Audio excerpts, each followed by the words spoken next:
عقبہ ابن نافع رضی اللہ عنہ افریقہ کے جنگل میں۔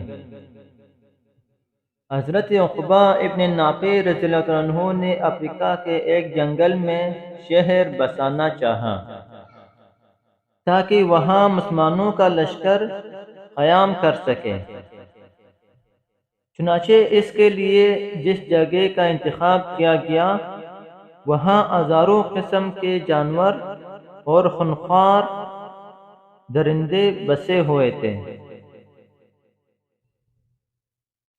حضرت عقبہ بن نافع نے اللہ سے دعا کی، پھر جنگل میں کھڑے ہو کر درندوں سے خطاب فرمایا کہ اے جنگل کے سانپوں اور درندوں، ہم محمد رسول اللہ صلی اللہ علیہ وسلم کے صحابہ ہیں اور یہاں رہنا چاہتے ہیں، لہذا تم یہاں سے کسی اور جنگل میں چلے جاؤ۔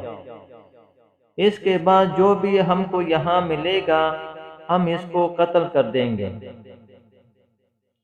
یہ سن کر جنگل کے جانور اور درندے اپنے اپنے بچوں کو لے کر جنگل سے نکلنے لگے اور دوسری جگہ منتقل ہو گئے۔ مسلمانوں کی اس ایمانی قوت کے حیرت انگیز کرشمے نے لوگوں کو متحیر کر دیا اور بربر قوم کے بہت سے قبائل نے اس دن ایمان قبول کیا۔ اپنا خیال رکھیں اور ہمارے چینل کا بھی۔ اللہ حافظ۔